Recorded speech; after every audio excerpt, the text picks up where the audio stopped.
Hello दोस्तों, कैसे हैं आप सब। राकेश मीणा सर के यूट्यूब चैनल में आप सभी का स्वागत है। मैं हूं कुलदीप जांगिड़, आपके साथ एक बार फिर से राजस्थान हिस्ट्री के ऊपर बात कर रहे थे। और पिछले वीडियो में जो अपना चैनल हो चुका था, पिछले वीडियो में शायद अपने मालदेव तक बात चल रही थी और मालदेव अपन को पढ़ाना था, यानी राव गंगा तक बात हो गई थी अपनी। तो उसके बाद की बात करते हैं, आज देखते हैं। आज का जो चैनल है वो बहुत ज्यादा इंपॉर्टेंट है। सारे क्वेश्चन जोधपुर के राठौड़ वंश में से जितने भी क्वेश्चन बनते हैं, सबसे ज्यादा बनते हैं मालदेव राठौड़ से। मालदेव राठौड़ काफी इंपॉर्टेंट है, ध्यान से पढ़ना, कहीं भी मत जाना, इस चैनल को आराम से पढ़ना। एक एक चीज बताऊंगा, एक एक युद्ध बताऊंगा, कौन कब क्या हुआ था, कैसे हुआ था, देखिए आप। तो अपन आज मालदेव राठौड़ की बात करेंगे। किसकी बात करेंगे? मालदेव राठौड़ की। देखिए आप, मालदेव राठौड़, जोधपुर।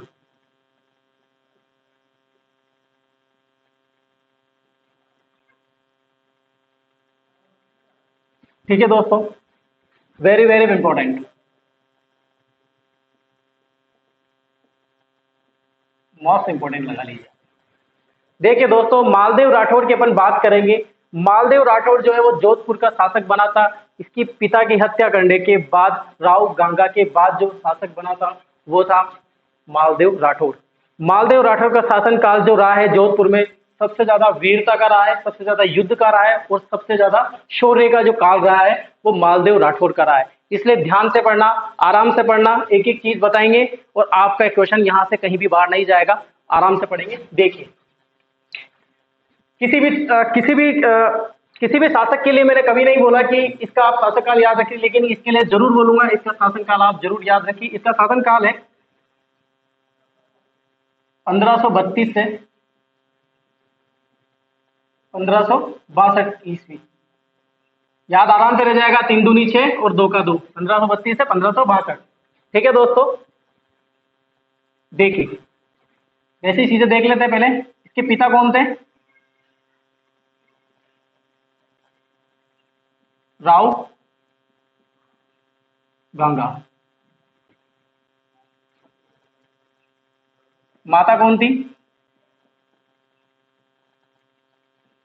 माणक देवी। मालदेव का जो राज्याभिषेक हुआ था वो जोधपुर में नहीं हुआ था, बल्कि कहाँ हुआ था? सोजत पाली में। कहाँ हुआ था? सोजत पाली में। सोजत कहाँ पड़ता है? पाली में। आप सभी को पता होगा सोजत किसके लिए प्रसिद्ध है? मेहंदी के लिए प्रसिद्ध है। किसके लिए प्रसिद्ध है? मेहंदी के लिए। मेहंदी के लिए जो चीजें यहाँ पे आएगी मैं जरूर बताऊंगा आपको।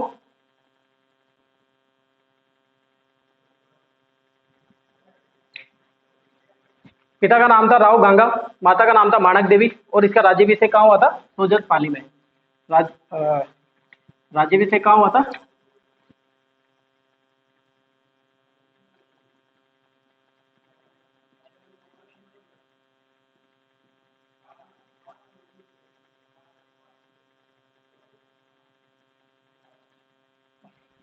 ठीक है दोस्तों, ये चीजें आपको याद रखनी है। इसके बाद इसकी विवाह की बात करते हैं।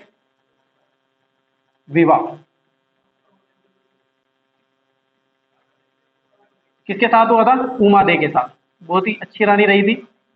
पूरे इतिहास में बहुत नाम आता है उमा दे का। उमा दे का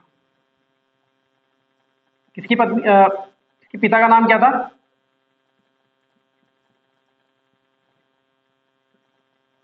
राहुल लूणकरण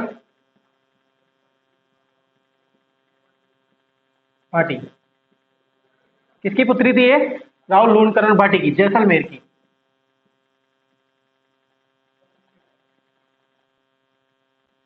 ठीक है दोस्तों, इसके बाद बात करें अपन इसके उपनाम। इसका उपनाम है क्या है दोस्तों? रूठी रानी। किस नाम से जाना जाता है उमा देखो? रूठी रानी के नाम से भी जाना जाता है। क्यों कहा जाता है इसकी कहानी मैं आपको बताऊंगा। रूठी रानी क्यों कहा जाता है? रूठी रानी किसके अनुसार? ये केसरी सिंह बारट के अनुसार। केसरी सिंह भारत के अनुसार।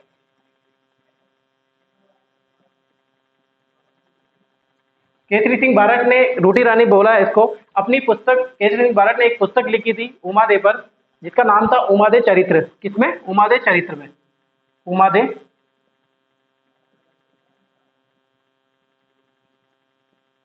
या रूटी रानी चरित्र, रूटी रानी चरित्र।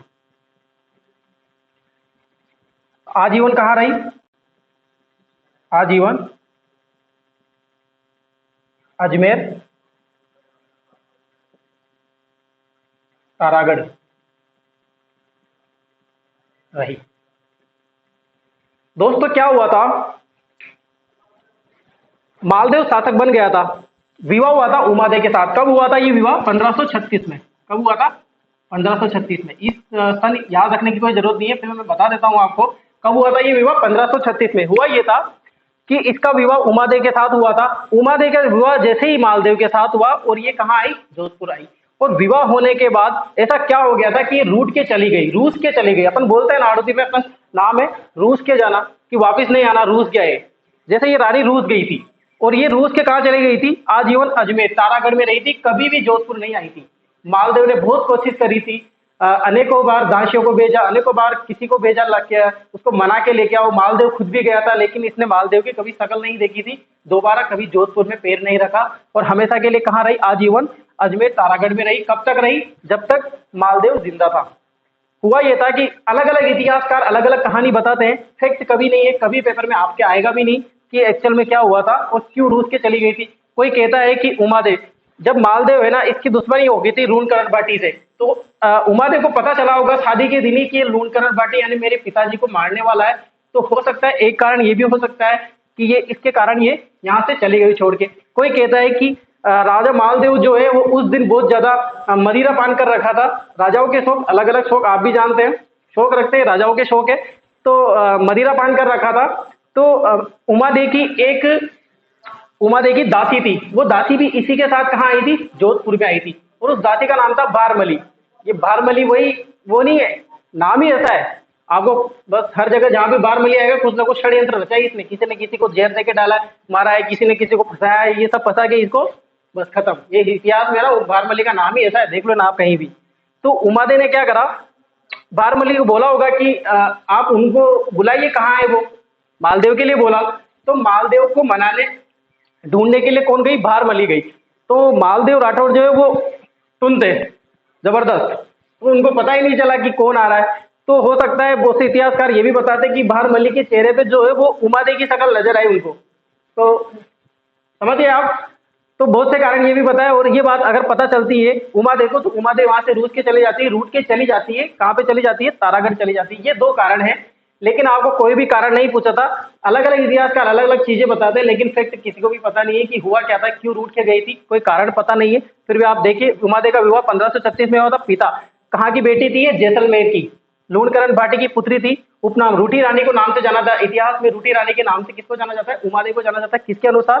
केसरी सिंह बारट ने इसके रूठी रानी बोला था अपनी पुस्तक रूठी रानी चरित्र और उमादे चरित्र में। ठीक है दोस्तों, क्लियर है? यहाँ तक एक एक चीज क्लियर है, कंफ्यूज मत होना। रूठी रानी के नाम से रूठी रानी सिर्फ उमादेव को ही बोला जाता है। महल की बात करें अपन तो ये अलग अलग जगह महल है। एक मंदिर इसमें महल यहाँ पे भीलवाड़ा में भी बताते हैं इसका, और उदयपुर में भी बताते हैं, और अजमेर में भी बताते हैं। तो आपको कंफ्यूज नहीं होना है। कहाँ पे गई थी? आजीवन अजमेर तारागढ़ में ही रही थी। भीलवाड़ा भी नहीं गई थी, उदयपुर भी नहीं गई थी। कंफ्यूज नहीं होना, कहाँ पे गई थी? एग्जाम में आ जाए तो अजमेर तारागढ़ में। तो ये चीजें थी इंट्रोडक्शन की, मैंने आपको बताई। मालदेव राठौर, मालदेव राठौर की बात करें इसके बाद, आप एक बार इसका स्क्रीनशॉट ले लीजिए, लिख लीजिए, ताकि अपन नेक्स्ट बात करें।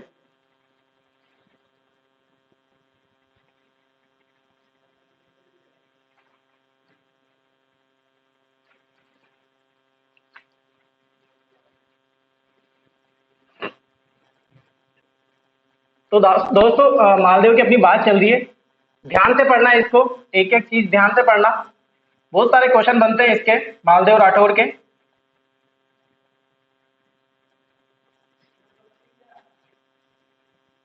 देखो मालदेव राठौर, मालदेव राठौर,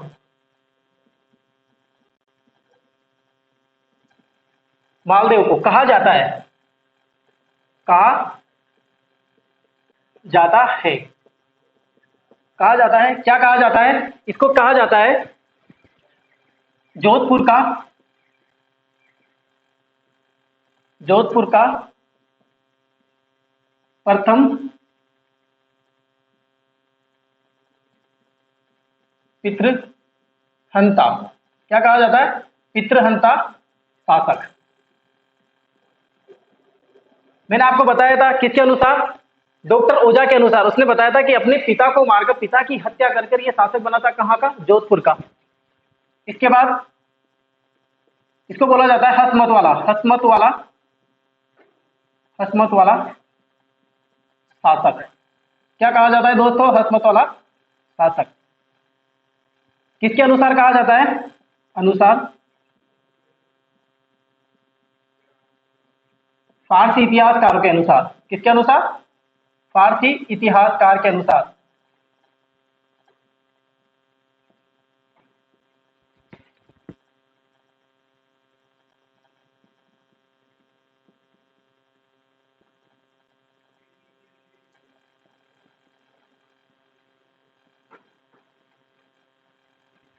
देखिए दोस्तों, हसमत वाला जो शासक फारसी इतिहासकार के अनुसार कहा जाता है, हसमत का मतलब होता है ठाठ।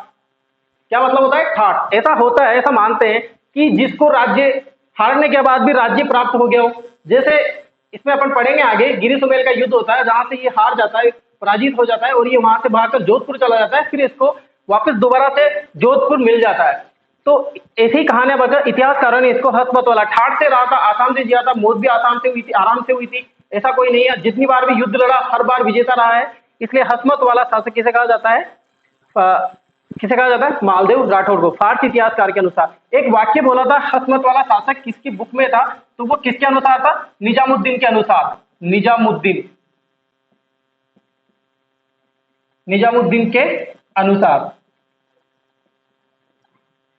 तो फारसी इतिहासकार के अनुसार भी हसमत वाला शासक कौन है, मालदेव राठौड़। और निजामुद्दीन के अनुसार भी कौन है, हसमत वाला शासक, मालदेव राठौड़। कंफ्यूज नहीं होना है, निजामुद्दीन के अनुसार और फारसी इतिहासकारों के अनुसार। और क्या कहा जाता है इसे, 52 युद्धों का नायक। क्या कहा जाता है दोस्तों, 52 युद्धों का नायक। इसके बाद जोधपुर का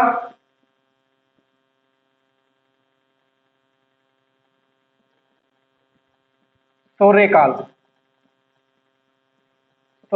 जोधपुर का शौर्यकाल किसको कहा जाता है, मालदेव राठौड़ के समय हुआ था। तो ये चीजें आप ध्यान रखना। जोधपुर का प्रथम पितृहंता शासक कौन है, मालदेव राठौड़। हसमत वाला शासक किसने कहा था, फारसी इतिहासकार, और निजामुद्दीन ने किसको कहा, मालदेव राठौड़ को। इसके बाद 52 युद्धों का नायक। दोस्तों मैं आपको बता दूं, 52 युद्ध इसने लड़े थे, बहुत सारे युद्ध इसने, अधिकतर युद्ध जीते थे, और 57 परगनों पर इसने अपना अधिकार जमाया था, अपना साम्राज्य स्थापित किया था इसने। इतना जबरदस्त शासक था राजपूतों का ये। इतने युद्ध लड़े इसने, इतनी वीरता थी इसमें। इसके पीछे, भगवा रंग के पीछे 40 से 50 हजार के लमसम सैनिक चलते थे, कोच लेके चलता था मालदेव राठौड़। इतना जबरदस्त शासक था ये, मारवाड़ का, जोधपुर का। सब कांपते थे, शेरशाह सूरी इसके आगे नमस्तक हो गया था, घबरा गया था वो। अभी आगे पढ़ेंगे अपन इसकी, तो आप पहले ये लिख लीजिए, इसके बाद युद्ध की बात करते हैं आगे। इसको एक बार स्क्रीनशॉट ले लीजिए आप।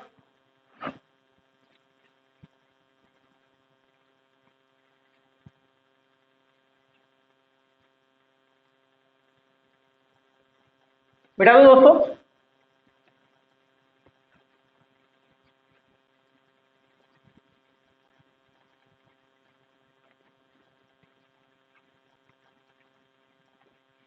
मालदेव राठौड़ के बारे में एक एक चीज पढ़ेंगे अपन, एक एक चीज जानेंगे। देखिए मालदेव राठौड़, ये अपना मालदेव। पहला जो युद्ध होता है, पहली जो विजय होती है इसकी 1538 में, यानी कि हीराबाड़ी का युद्ध। हीराबाड़ी का युद्ध, कौन सा युद्ध, हीराबाड़ी का युद्ध। नागौर विजय, क्या जीता था इसने, नागौर को।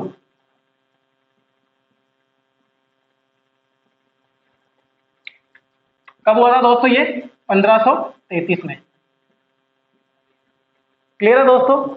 इसमें युद्ध किस किस के मध्य हुआ था, मालदेव वर्सेस दौलत खां।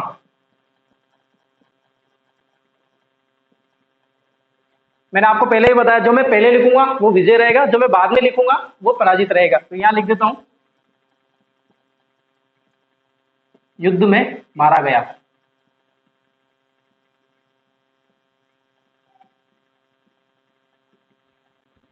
और मालदेव ने नागौर विजय पर किसको नियुक्त किया? वहां पर वीरम देव को, वीरम देव मंगोलिया, मंगोलिया को नियुक्त किया।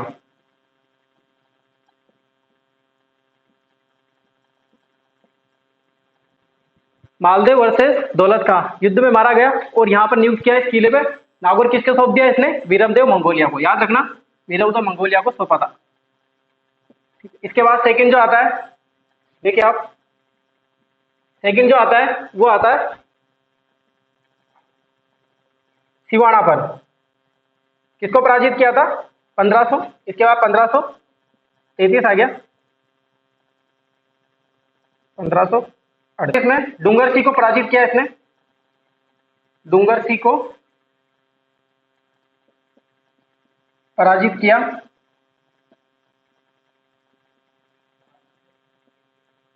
तथा सिवाना पर अधिकार किया, सिवाना पर अधिकार किया।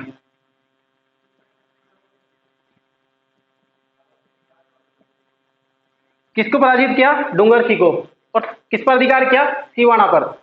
दोस्तों देखो, मैं आपको जो युद्ध बता रहा हूं ना, हीराबाड़ी का युद्ध, नागौर विजय, डूंगर सिंह को पराजित किया और सिवाना पर विजय, तो ये अलग अलग है। एग्जाम में बहुत बार आता है, नंबर नाम दे देता है, उसकी सन दे देता है 1533, 1538, 1539, 1541, 1544, सारे युद्ध को दे देता है और मिलान के लिए पूछता है। इसलिए मैं अभी जो छोटे युद्ध है मैं उनको डायरेक्ट लिखा देता हूँ, और जो बड़े युद्ध होंगे वो अपन अब कहानी के माध्यम से देखेंगे कैसे युद्ध हुए थे। अभी 1538 में डूंगर सिंह को पराजित किया था और सिवाना पर अधिकार कर लिया था। 1538 में ही, तीसरा 1538 में ही मेड़ता के वीरम देव को पराजित किया, देव को पराजित किया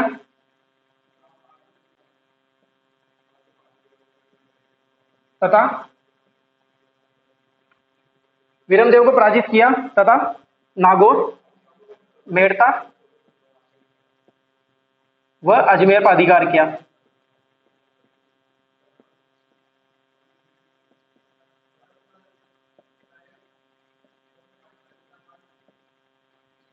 पंद्रह सौ अड़तीस में ही मेड़ता के वीरमदेव को पराजित किया और किस पर अधिकार किया? मेड़ता पर और अजमेर पर। मेड़ता कहां पड़ता है? नागौर में। कहां पड़ता है? नागौर में, नागौर पे। ठीक है, तो ये 1538 में दो युद्ध। इसके बाद देखो 1539 सिकंदर खां को पराजित किया, सिकंदर खां को पराजित किया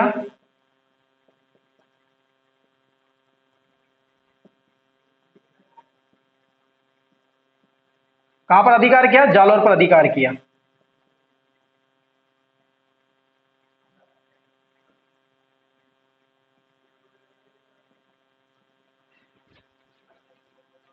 तो देख सकते हैं दोस्तों इसका अभियान कैसे चल रहा है। 1538 में गया, 1539 में गया, 33 में गया, एक पूरा विजय, पूरे मारवाड़ को जीतने का सपना लेके चल रहा था। कौन? मालदेव राठौर। जहां भी जा रहा था बार बार युद्ध हो रहे थे और वहां पर विजय अपनी कायम कर रहा था मालदेव राठौर। इतना जबरदस्त शासक था राजपूत का कि जहां भी जा रहा था सब युद्ध जीत रहा था। हीराबाड़ी का युद्ध हुआ, नागौर जीत लिया 1533 में, 38 में जीत लिया इसने, सिवाना के दुर्ग को जीत लिया, डूंगर सिंह को पराजित किया, इसके बाद वीरमदेव को पराजित किया, नागौर और मेड़ता को अपने, अजमेर को अपने अधीन ले लिया, 1539 सिकंदर खां को पराजित किया और जालौर पर अधिकार कर लिया। आप पहले ये लिख लीजिए, इसके बाद मोस्ट इंपोर्टेंट युद्ध आएंगे अपने, उनको अपन पढ़ेंगे। पहले इसका स्क्रीनशॉट ले लीजिए आप।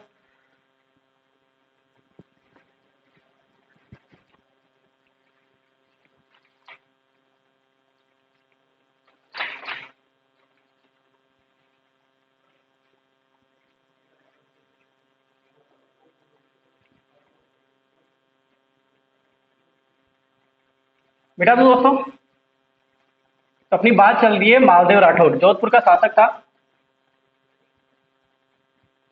एक एक चीज क्लियर लेके चलेंगे अपन, कहीं मत जाइएगा आप, वीडियो में बन के रहना।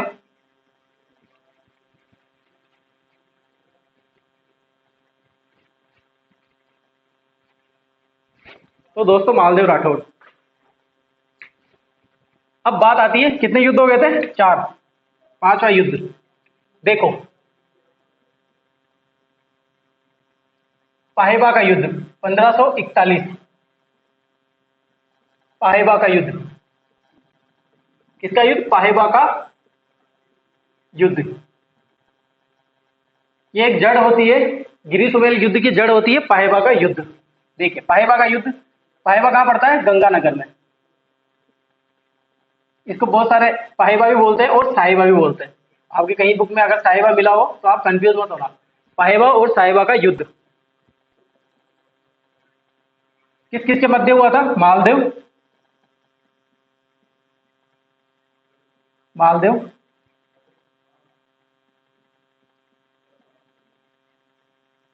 वर्सेस जैत्र सिंह।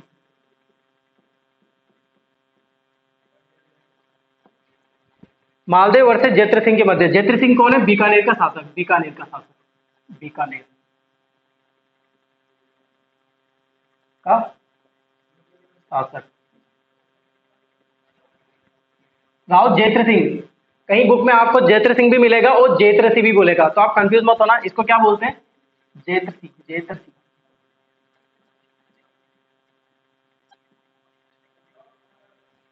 ठीक है दोस्तों, मालदेव, मालदेव के 2 सेनापति थे। कितने सेनापति थे, 2। उनका नाम है जेता कूपा। लड़ता हुआ मारा गया था, पराजित हुआ,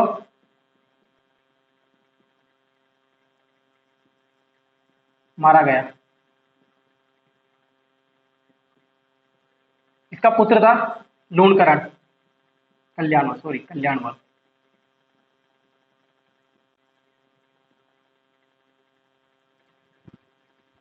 देखिए दोस्तों होता क्या है कि अपनी ये विजय के उपलक्ष्य में निकलता है मालदेव और जैत्र सिंह के मध्य युद्ध होता है। बीकानेर का शासक जो जैत्र सिंह रहता है, मालदेव के सेनापति रहते हैं जेता कूपा और ये विजय रहता है, विजय।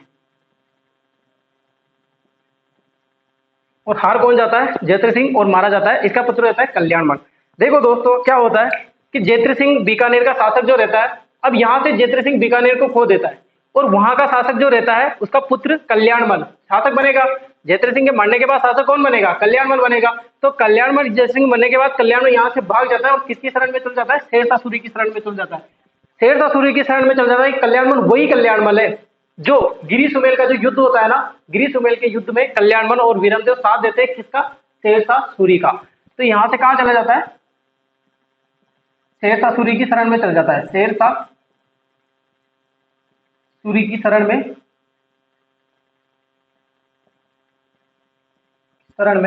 चला जाता है, चला जाता है। कल्याणमल ये वही है जिसने बीकानेर से प्रथम मुगल से अधीनता स्वीकार करी थी और उनसे वैवाहिक संबंध बने थे। प्रथम शासक बीकानेर का प्रथम शासक जिसने मुगलों की अधीनता स्वीकार करी, मुगलों की अधीनता स्वीकार करी,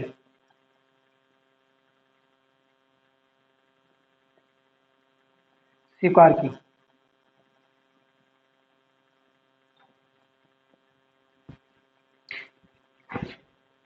मालदेव वर्सेस जैत्र सिंह के मध्य युद्ध होता, जीतता कौन है, मालदेव। इसके सेनापति जाते हैं, देखो दोस्तों 2 सेनापति रहते हैं।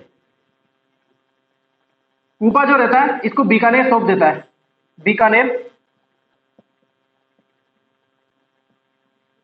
कूपा को सौंप देता है,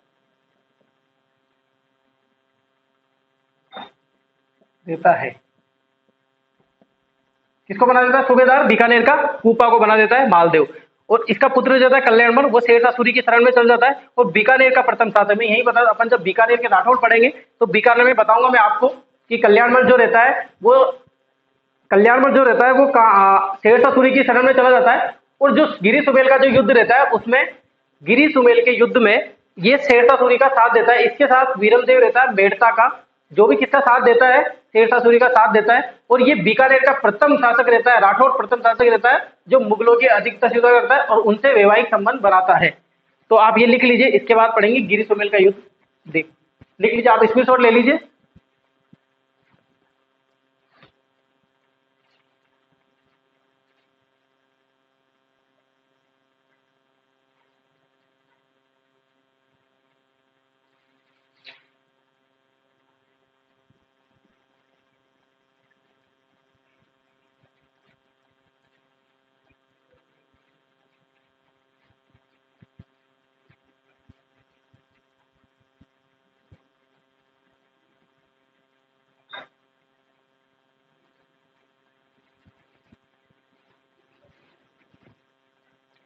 देखिए गिरी सुमेल का युद्ध,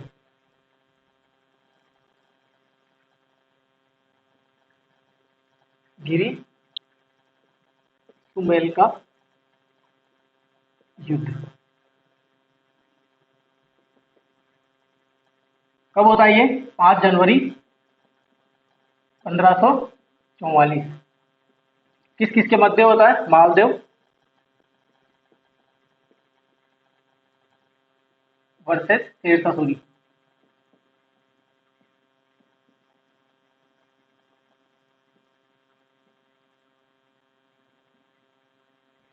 मालदेव के 2 सेनापति रहते हैं, जेता और कूपा। दोनों लड़ते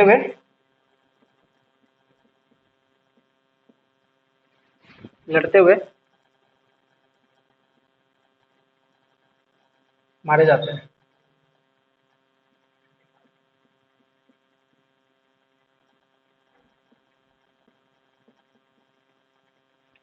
दोस्तों इस बार मैंने पहले मालदेव लिख दिया है, तो ध्यान रखना इसको, ये लिखने की मिस्टेक हो गई। यहाँ पे विजय कौन रहेगा? शेरशाह सूरी विजय रहा था, ध्यान रख लेना। यहाँ इस बार थोड़ी मिस्टेक हो गया लिखने में। मालदेव के सेनापति थे जेता कूपा, जो लड़ते हुए वीरगति को प्राप्त होते हैं, और मालदेव यहाँ से जोधपुर चला जाता है, भाग कर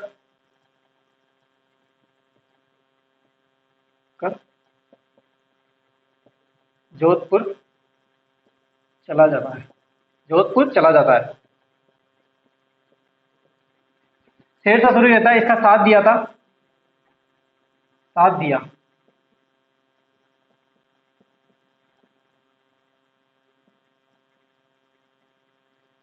कल्याणमल ने और वीरमदेव ने। वीरमदेव कहाँ का है बताओ दोस्तों? ये वही वीरमदेव है मेड़ता का, मेड़ता नागौर, और ये बीकानेर का। बदला ले रहे थे, ये बीकानेर हार गया था ना, किसने जीत लिया था? मालदेव ने। देखो दोस्तों कहानी ये है कि शेरशाह सूरी और मालदेव के मध्य युद्ध क्यों होता है? ऐसा क्या कारण आ गया कि शेरशाह सूरी और मालदेव के मध्य युद्ध होता है? अगर युद्ध होना था तो कल्याणमल और मालदेव के मध्य होना था, ताकि वो अपना बीकानेर जीत सके। लेकिन ये शेरशाह सूरी क्यों आ गया बीच में यहाँ पे? देखो दोस्तों होता ये है कि शेरशाह सूरी जो है वो कहाँ का शासक बनता है? दिल्ली का साम्राज्य बनता है, सम्राट बनता है दिल्ली आगरा का। अब वहां का सम्राट रहता है हुमायूं। हुमायूं ऐसा शासक रहा है जिसके बीच में 2 बार शासक रहा था, बीच में आ गया था कौन? शेरशाह सूरी। अब शेरशाह सूरी को चौसा का युद्ध होता है। चौसा के युद्ध में शेरशाह सूरी पराजित कर देता है हुमायूं को। अब हुमायूं को पराजित करने के बाद वहां से हुमायूं भाग के आता है कहां पर? मारवाड़ की सीमा पर आता है। तो मारवाड़ में वो देखता है कि सबसे प्रतापी शासक कौन होता है? तो वो होता है मालदेव। तो वो उसकी शरण में जाता है, या कोशिश करता है कि मैं कहीं ना कहीं कैसे भी करके मालदेव की शरण में चला जाऊं और वहां से मैं सहायता मांगू। किसके लिए? पराजित करने के लिए, शेरशाह सूरी को पराजित करने के लिए। मालदेव उसको सहायता भी प्रदान करने की कोशिश करता है और देखता है कि यार मैं इसकी सहायता करूं, लेकिन शेरशाह सूरी घोषणा करवा देता है बहुत पहले ही को, जो भी हुमायूं को शरण देगा या जो भी हुमायूं के बारे में बात करेगा उसको जहां भी रखेगा वो मेरा दुश्मन होगा और मुझसे युद्ध करना पड़ेगा। तो शेरशाह सूरी क्या करते हैं? ऐसी घोषणा करवा देते हैं। तो मालदेव को यह सूचना पता चलती है, तो मालदेव उसको शरण नहीं देता है और वहां से वो चला जाता है हुमायूं और अमरकोट चला जाता है। मारवाड़ से निकल के अमरकोट चला जाता है। अब होता क्या है कि कल्याणमल और वीरमदेव इन दोनों को भी क्या है, मालदेव से बदला लेना रहता है। तो ये कैसे भी करके सूचना पहुंचा देते हैं शेरशाह सूरी के पास। क्या सूचना पहुंचा देते हैं कि सर आपकी तो बेइज्जती कर दी, वहां तो आपकी बेइज्जती हो गई। वो आपका जो दुश्मन है ना हुमायूं, उसको तो शरण दे रखी है किसने, मालदेव ने, और आप यहाँ बैठे बैठे पता नहीं क्या कर रहे हो। आप जाइए वहां से युद्ध कीजिए और हुमायूं को मारिए। तो कल्याणमल की बातों में, झूठी बातों में आ जाता है शेरशाह सूरी, और शेरशाह कल्याणमल और वीरमदेव साथ देते हैं शेरशाह सूरी का। तो ये सूचना जैसे शेरशाह सूरी पास पहुंचती है, शेरशाह सूरी अपनी 48,000 को सेना को लेके चला आता है मारवाड़ की तरफ। और मारवाड़ की तरफ पहुंचता है वो डीडवाना में। डीडवाना में पहुंचता है, डीडवाना में कूपा मिलता है उसको। कूपा उनके थोड़ा सा संघर्ष करता है और ये जानकारी देता है मालदेव को कि वहां पर सेना आ रही है। कहां से, दिल्ली से। कहां तक पहुंच गई, डीडवाना तक पहुंच गई। मैं उनको दे के आऊं, थोड़ा सा लड़के आऊं, संघर्ष करके आऊं, आप भी फौज तैयार कर लीजिए, मालदेव को बोलता है। मालदेव भी अपनी 40,000 सेना की फौज को तैयार करता है और रवाना हो जाता है वहां से। ये 24 किलोमीटर दूर रहता है और ये 12 किलोमीटर दूर रहता है, और कल्याणमल वीरमदेव इसका साथ देते हुए दोनों गति से निकलते रहते हैं। शेरशाह सूरी को पता चलता है कि यार वो भी 40,000 सेना लेके आ रहा है, मेरे पास भी इतनी सेना है, ये तो युद्ध होगा, मालदेव वहां का सम्राट है, जबरदस्त शासक है, क्या करे, कैसे युद्ध जीतेंगे। शेरशाह सूरी कंफ्यूज होता है। तो वो एक योजना बनाता है दोस्तों। क्या योजना बनाता है, वो योजना बनाता है कैसे भी करके इनकी तिड़की तोड़ दो, मालदेव जेता कूपा को अलग कर दो। अब जैसे ये अलग हो जाएंगे तो मेरी विजय हो जाएगी। अब ये षड्यंत्र रचता है और कल्याणमल वीरमदेव का साथ लेता है। कल्याणमल वीरमदेव को बोलता है कि जाओ, कहाँ जाओ, उसके मालदेव के पास जाओ और 20-20 हजार रुपए लेके जाओ और जेता और कूपा को अपनी तरफ करने की बोलो। और मोहम्मद नेत्री बताते हैं, मोहम्मद नेत्री की कहानी है, मोहम्मद नेत्री बताते हैं कि कल्याणमल वीरमदेव को 20-20 हजार रुपए दिए थे, और कल्याणमल को बोला था शेरशाह सूरी ने कि जेता को देना 20,000 रुपए और वीरमदेव देगा 20,000 रुपए, किसको, कूपा को। और 20,000 रुपए की देगा तो उससे बोलना कि 20,000 रुपए की तलवारें लाए और एक 20,000 रुपए की कंबल खरीदने के लिए, टेंट लगाने के लिए सामान लेके आए। ये 20-20 हजार रुपए देता है, रिश्वत नहीं है दोस्तों। अभी तक क्या चल रहा है, कंफ्यूज चल रहा है अभी। कोई उनको पता नहीं है, जेता कूपा को पता नहीं है कि 20,000 रुपए रिश्वत क्या है। कल्याणमल जाता है जेता कूपा के पास, ये तेरा राजपूत, वो भी तेरा राजपूत, क्या पता उसको कि कल्याणमल दुश्मनी निकालने के लिए आया है। होता दोस्तों ये है कि ये इसको 20,000 रुपए देता है और जेता कूपा रख लेते हैं 20,000 रुपए, यानी कि टोटल 40,000 रुपए होते हैं, ये रख लेते हैं। अब जेता कूपा उनसे बोल देता है अपने सेनाओं से कि जाओ तलवारें लेके आओ और 20,000 रुपए कंबल भी लेके आओ, व्यवस्था करो। और दोस्तों कल्याणमल और वीरमदेव ऐसा षड्यंत्र रचते हैं और ये एक पत्र लिखते हैं शेरशाह सूरी के माध्यम से, और वो पत्र भेजते हैं मालदेव को। और उस पत्र में दोस्तों लिखा रहता है कि मालदेव आपके सेनापति है जेता और कूपा, ये दोनों रिश्वत ले सके। और उस पत्र में लिखा था कि मालदेव से धोखा करेंगे जेता और कूपा, और वो मालदेव को मारने की योजना बना रहे हैं। जब वो पत्र उसके मालदेव के पास पहुंचता है, पहले वो पत्र शेरशाह सूरी भेजता है। मालदेव सोचता है कि यार ये पत्र मुझे पहले मिल गया तो अच्छा रहा, नहीं तो जेता कूपा की वजह से तो मैं आज युद्ध भी हार जाता और वीर गति को प्राप्त भी हो जाता। कल्याणमल का ये षड्यंत्र शेरशाह सूरी के माध्यम से, जेता कूपा को कुछ भी पता नहीं है, अभी जेता कूपा कंफ्यूज में चल रहे हैं, कुछ भी पता नहीं है उनको कि क्या चल रहा है। मालदेव पहुंचता है जेता कूपा के टेंट में, जाता है कि यार पता तो करे कि जो लोग बोल रहे हैं वो सही बोल रहे हैं या गलत बोल रहे हैं। और मालदेव जो पहुंचता है जेता कूपा के टेंट में, वहां तलाशी लेता है। तो जेता कूपा के पास 20-20 हजार रुपए मिलते हैं और ये समझ जाता है कि यार ये तो बिक गए, ये तो शेरशाह सूरी के माध्यम से बिक गए, अब यहाँ से मुझे भाग जाना ही बेटर रहेगा। तो वो पहुंच जाता है जोधपुर, यहाँ से भाग जाता है। एक तरह से भागा नहीं था मालदेव, वो ये देखने के निकला था कि हो तो सही रहा है ना, शेरशाह सूरी के माध्यम से जो युद्ध लड़ रहे हैं, तो ये जेता कूपा बिक तो गए, इसकी तलाशी तो करूं मैं पहले। तो वहां से अपनी सेना लेके जेता कूपा के पास 8,000 सेना बच जाती है, क्योंकि जेता कूपा के पक्ष में भी तो कुछ सैनिक रहेंगे ना कि नहीं हम तो हमारे सेनापति को नहीं छोड़ेंगे। और बाकी जो बचे, मालदेव अपनी सेना को लेके चला जाता है और जोधपुर आ जाता है। शेरशाह सूरी का जो ये षड्यंत्र है ये कामयाब हो गया और युद्ध प्रारंभ हो जाता है, और साथ दिया था कल्याणमल और वीरमदेव ने। अब युद्ध दोस्तों इतना जबरदस्त युद्ध होता है, शेरशाह सूरी का पसीने में लथपथ हो जाता है। ये कितनी सेना थी इसकी, इसकी थी 8,000 सेना वर्सेस ये था 40,000। इतना जबरदस्त युद्ध करते हैं दोस्तों ये जेता कूपा, इतनी वीरता से युद्ध करते हैं। आपको पता चलेगा जब इनकी वीरता का बखान आप पढ़ेंगे कि कैसे राजपूत थे ये। जेता कूपा ने इतना जबरदस्त युद्ध किया था कि पूरे युद्ध में 8,000 तो इनके सैनिक मरे थे और 30,000 इनके सैनिक मरे थे। 38,000 या 40,000 के लमसम पूरे सैनिक बने थे, यानी कि इन 8,000 सैनिकों ने 10,000 सैनिक बचे रहने दिए थे और बाकी सब सेना मार दिए थे शेरशाह सूरी की। लड़ते हुए जा रहे थे, शेरशाह सूरी के पास पहुंचे और शेरशाह सूरी को दूर से लग गया था कि मैं आज यहाँ से पराजित हो जाऊंगा और मारा जाऊंगा। ये सब कुछ देखता रह रहा था शेरशाह सूरी।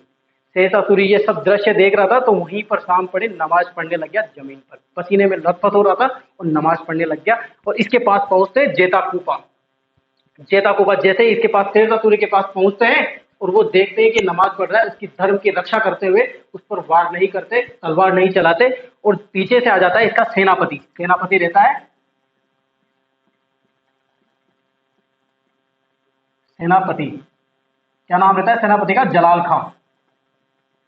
जलाल खां, जलाल खां आ जाते हैं और सेना को मारकर जेताकूपा को मार देते हैं और शेरशाह सूरी ये सब देखता रहता है और जेताकूपा वीर गति को प्राप्त हो जाते हैं, लड़ते हुए मारे जाते हैं। शेरशाह सूरी खड़ा होता है और बोलता है कि एक मुट्ठी भर बाजरे के लिए मैं अपनी दिल्ली की सल्तनत खो देता, दिल्ली की बादशाह खो देता। ये देखकर चंग रह गया था, पसीना हो गया था इसके पूरे, लथपथ हो गया था, ये क्या करूं। इसको पूरा कंफर्म हो गया था कि इस युद्ध में मैं आज पराजित हो जाऊंगा और एक मुट्ठी भर बाजरे के लिए मैं अपनी पूरी बादशाह खो देता, पूरे सम्राट खो देता मैं आज। तो वाक्य क्या बोला था इसने दोस्तों? वाक्य बोला इसने कि मुट्ठी भर बाजरे के लिए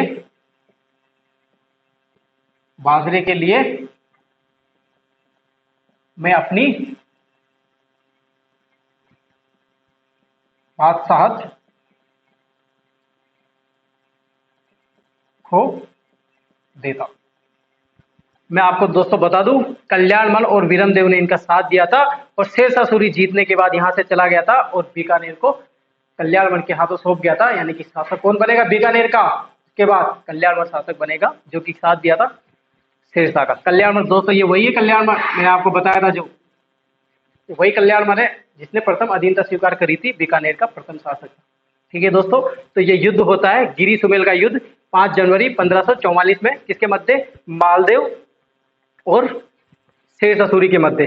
दोस्तों मैं आपको बता दूं, शेरशाह सूरी इतना जबरदस्त शासक था, इसने ऐसे ही दिल्ली की सल्तनत हासिल नहीं करी, हुमायूं को चौसा के युद्ध में पराजित करके और दिल्ली सल्तनत हासिल करी थी। बहुत मेहनती था, बहुत ही महत्वाकांक्षी, चतुर, दिमागदार, बुद्धिमान व्यक्ति था शेरशाह सूरी। इसकी तुलना की जाती है अलाउद्दीन खिलजी से भी बेहतर शासक में। अकबर से कम तुलना होती है, लेकिन अलाउद्दीन खिलजी से बहुत जबरदस्त शासक माना जाता है। शेरशाह सूरी जब पैदा हुआ था शेरशाह सूरी, तो वहां पर उसका थोड़े टाइम बाद ही वहां से बिहार चला गया था। बिहार समय के बाद बहार खां के पास गया था ये, और बहार खां ने इसको शेरशाह की उपाधि दी थी क्योंकि इसने अकेले ही शेर को मार गिराया था। और वहां से जाने के बाद ये आगरा चला गया था। आगरा इसने बाबर की सेवा करी थी और बाबर की चतुराई में आया था नजरों में शेरशाह सूरी। तो वो कभी ना कभी अपने प्रधानमंत्री से बोलता था कि एक दिन ये देखना दिल्ली की सल्तनत में बैठेगा, इस बंदे पर नजर रखो, इस बच्चे पर नजर रखो, मुझे ये चतुर बुद्धिमान लगता है। और ऐसा ही हुआ दोस्तों कि शेरशाह सूरी आगे आने वाले टाइम में दिल्ली का सल्तनत बना। वो 40 से लेके 1555 तक, 1540 से लेके 1555 तक शासक रहा था। कौन? शेरशाह सूरी। बहुत मेहनती आदमी था, इतना जबरदस्त शासक रहा है। अलाउद्दीन खिलजी से भी जबरदस्त तुलना की जाती है शेरशाह सूरी की। यह है शेरशाह सूरी। इसने शासक बनने के लिए अपने से डबल उम्र की महिला, विधवा महिला से विवाह किया था इसने, ताकि मैं शासक बन सकूं, मुझे एक बड़ी मजबूत सेना मिल सके। शेरशाह सूरी। तो दोस्तों आपको आया होगा गिरी सुमेल का युद्ध, शेरशाह सूरी के बारे में मैंने जानकारी दे दी आपको कि कौन था शेरशाह सूरी, क्यों युद्ध लड़ा था। क्योंकि इसने मालदेव को झूठी शरण, इसको पता चला था कि ये कल्याणमल के माध्यम से कि ये शरण दे रहा है किसको? हुमायूं को। तो शेरशाह सूरी युद्ध करने के लिए मालदेव के पास आ जाता है और कल्याणमल वीरमदेव साथ देता है। इंपॉर्टेंट क्वेश्चन है, किसने साथ दिया था? कल्याणमल और वीरमदेव ने। और वाक्य क्या कहा था? मुट्ठी भर बाजरे के लिए मैं अपनी दिल्ली की बादशाह को देता। इसके सेनापति थे जेताकूपा, याद रखना, लड़ते हुए वीर गति को प्राप्त हुए थे। भागकर मालदेव यहाँ से भागकर कहाँ आ गया था? जोधपुर।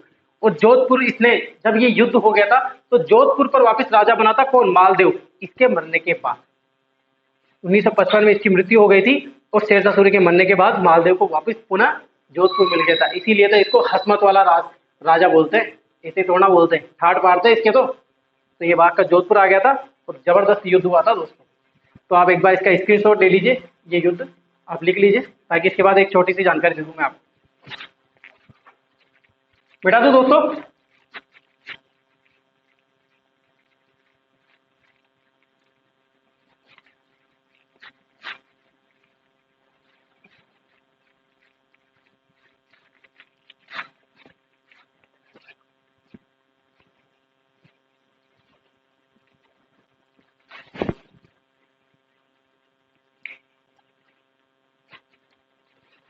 एक युद्ध देख लीजिए लास्ट, हरमाड़ा का युद्ध, हरमाड़ा का युद्ध।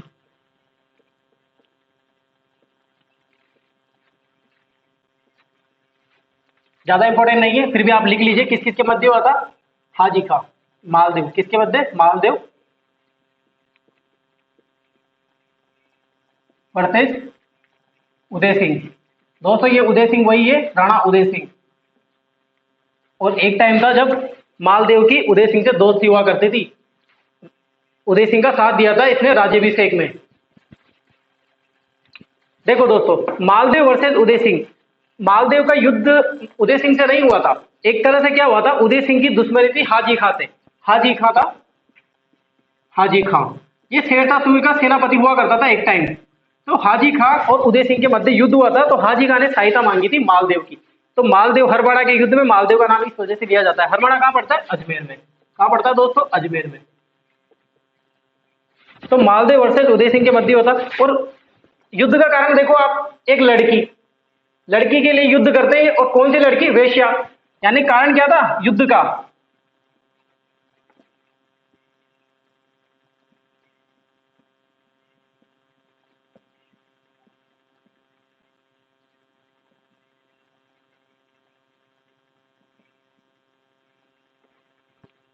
हाजी खां और उदय सिंह के मध्य कभी दोस्ती भी हुआ करती थी, अच्छे दोस्त थे उदय सिंह और हाजी खां। लेकिन एक वेश्या के कारण इनके मध्य विवाद हो जाता है और उसी कारण इनके हरमाड़ा का युद्ध होता है और साथ देता है उसमें मालदेव।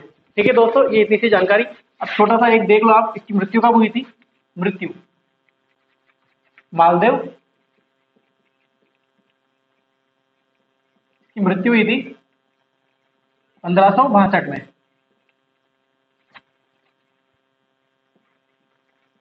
पत्नी उमादेव सती हुई थी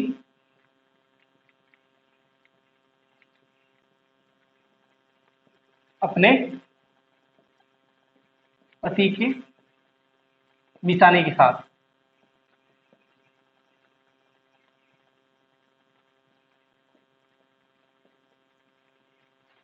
और इसको क्या बोलते हैं? अनुसरण बोलते हैं। क्या बोलते हैं दोस्तों? अनुसरण।